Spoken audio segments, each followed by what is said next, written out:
como tudo começou, Beth. Começou que um certo dia, algum corretor chamou o Max para ir ver uma terra que estava à venda. E eu fui com o Max. E chegando lá, eu não estava mínima interessada. Ele comprou no ato, ele gostou. Eu digo, mas e eu não gostei? Ele disse, mas eu gostei, a gente pode fazer uma casa, você vai gostar. Fazenda não tinha nada, né? Nada, era uma fazenda de café e gado, para um abandono só. E aí começamos a andar e conhecer o resto da fazenda. Estava cheio de árvore. Eu que não tinha visto, porque lá naquele ponto só tinha um descampado. E como se isso não bastasse, depois de um tempo, ele comprou a terra em frente. E nessa terra, horrível, uma descida assim abrupta que ia dar na casa. A casa, que hoje é a minha casinha. E tinha um jatobá.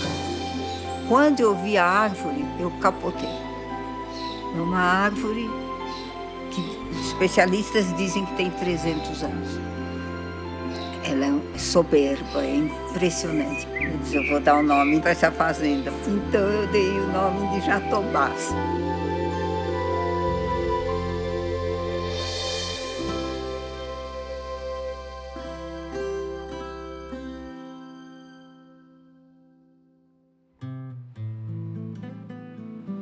Uma coisa inexplicável. 6 fins de semana seguidos, ele foi para lá e deixou ordens expressas, verbais, e determinou o que ele queria que fosse feito. E nessa segunda terra que tinha o Jatobá, ele disse, o senhor termina essa casa, faz isso, faz aquilo. E aí ele morreu. Inesperadamente. Então, passado um mês, depois da morte dele, eu voltei lá com os filhos. Falei, gente, eu estou determinada, eu vou ficar com essa fazenda, eu vou cuidar dela. Aí os filhos disseram, a mãe pirou de vez, porque ela disse, essa fazenda, ela chorou, detestou, não queria, não veio nunca, e de repente disse que a fazenda é bonita. E eu digo, vamos fazer talvez um ashram aqui. E um dos filhos perguntou, o que é um ashram, mãe? Dá dinheiro? Eu digo, não, muito pelo contrário, é devocional.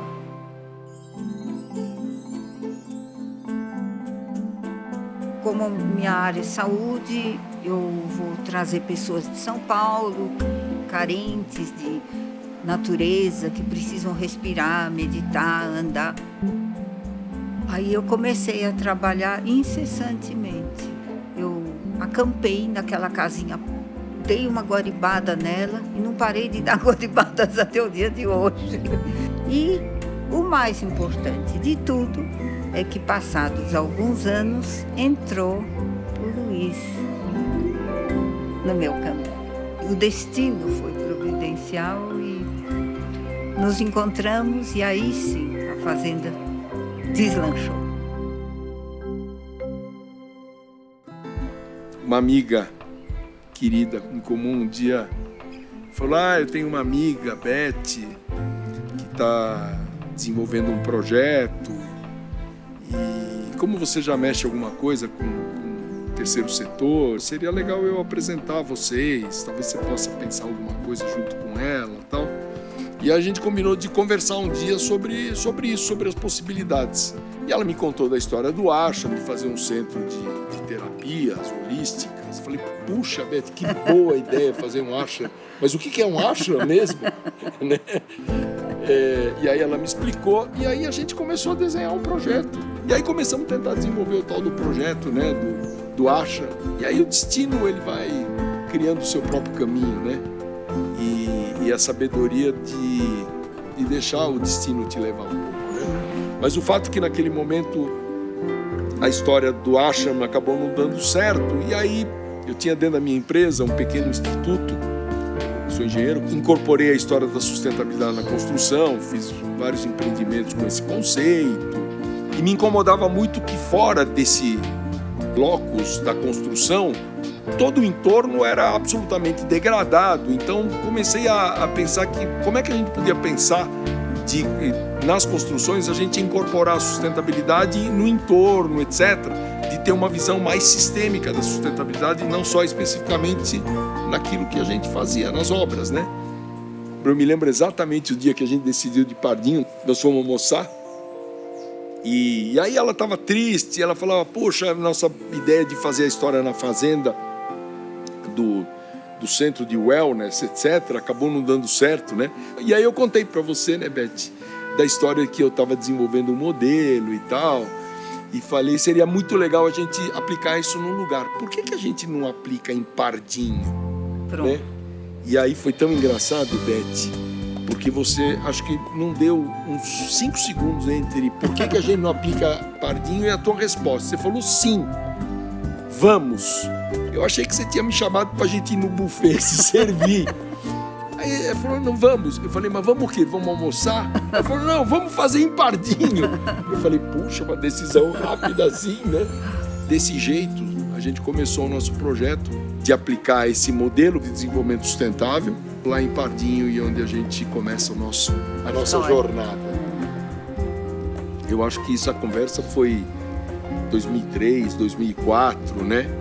A Beth tinha muita história da consciência, né? De que você precisa trabalhar as pessoas, se as pessoas estiverem bem, elas com certeza vão ser muito mais produtivas naquilo que elas desejarem fazer. E aí a gente junta os tais dos 2 pilares do Jatobás, que é ampliação de consciência e o fazer é através de ferramentas de sustentabilidade e desenvolvimento sustentável. E esses são os fundamentos que norteiam o nosso Jatobás. O céu e a terra. O céu e a terra.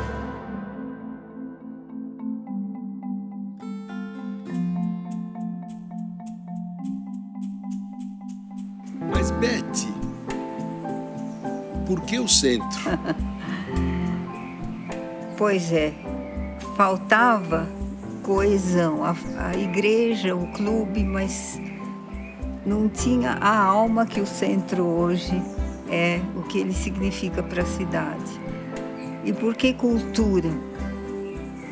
Se ele leva o nome do Max, o Max foi secretário de Cultura, Ciência e Tecnologia. Mais do que justo que fosse um centro de cultura. Porque o que mais me impressionou quando entramos na fazenda foi que não tinha educação básica. Era imundo, sujeira é falta de educação. E músico.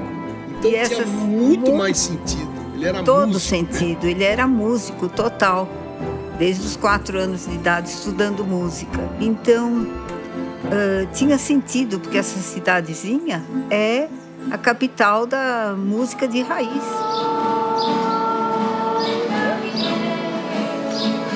O Max, como eles dizem, passou a ser o centro, quer dizer, aquele que congrega toda a cidade. E lá acontecem muitas coisas.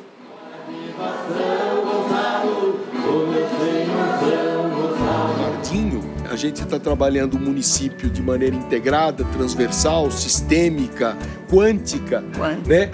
Mas essa materialização da consciência e da sustentabilidade, ela acaba acontecendo exatamente no centro, né? A construção física, porque a cultura acaba sendo esse elemento de mediação.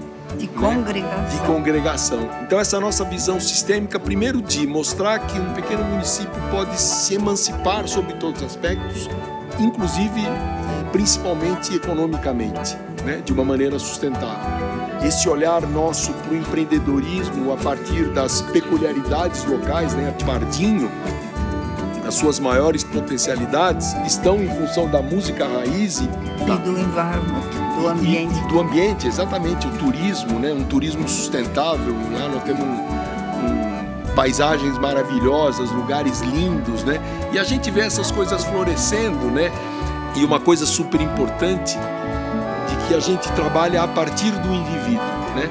Então, quando a gente fala de ampliar a consciência, é fazer com que o indivíduo perceba quais são os seus dons, quais são as suas potencialidades, e a gente vai para uma rede distribuída, né, onde a gente faz várias conexões e as pessoas escolhem seus próprios caminhos, mega Trabalhar pretensão. em rede, o segredo é Trabalhar em rede, sem dúvida. E no caso, Pardinho se tornou nosso laboratório. De laboratório. Céu e terra, labor, trabalho e orar. Trabalha e ora, trabalha e ora. Muito É bem. céu Você e terra, resolve. até nisso. Exato. E é o nosso laboratório. E essas ideias estão frutificando, e é com a ajuda de cada um de vocês para tornar esse instituto um difusor de conhecimento e de ideias. Eu diria que nesses 15 anos de Jatobás, eu acho que a gente criou uma organização de pessoas para pessoas. E a gente tem depoimentos valorosos dessas pessoas que encontraram seu sentido de vida. Sem É dúvida. muito emocionante isso.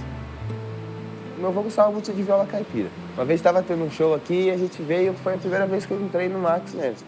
Eu cheguei a me emocionar várias vezes, assim, de ouvir as pessoas tocarem, dedilharem, cantar música que o meu avô ouvia em casa. Às vezes você vê a pessoa se conectar com uma cultura que está dentro dela que ela não vivencia mais. Foi muito importante pra gente, porque foi uma metodologia muito embasada no diálogo. Então as coisas que a gente não sabia e as coisas que a gente achava que não dava pra fazer, a gente falava, não, isso não rola. Isso que o Instituto Jatobás fez com o coletivo Jovens, eu acho que, para mim, é uma das iniciativas mais potentes hoje, olhando para o cenário de incentivo a coletivos na quebrada. A forma como eles mostraram pra gente de chegar, conhecer o território, entender as questões para depois formular qual que é o desafio real, proporcionou essa abordagem mais horizontal, mais colaborativa, construída com as pessoas envolvidas. Quais são os nossos sonhos do futuro, Beth? Eu gostaria de perenizar esse instituto com tudo o seu ao redor dele. Que isso não fique ao léu. Eu desejo que a população receba isso e cuide desse. É um tesouro que a gente está deixando. O sonho é que as pessoas reconheçam, não pelo reconhecimento, mas falem assim, tem um modelo aqui, Tem. né? Esse modelo faz sentido. Eu diria transformação. Essa é a palavra. Transforma. Sai da forma e vai além.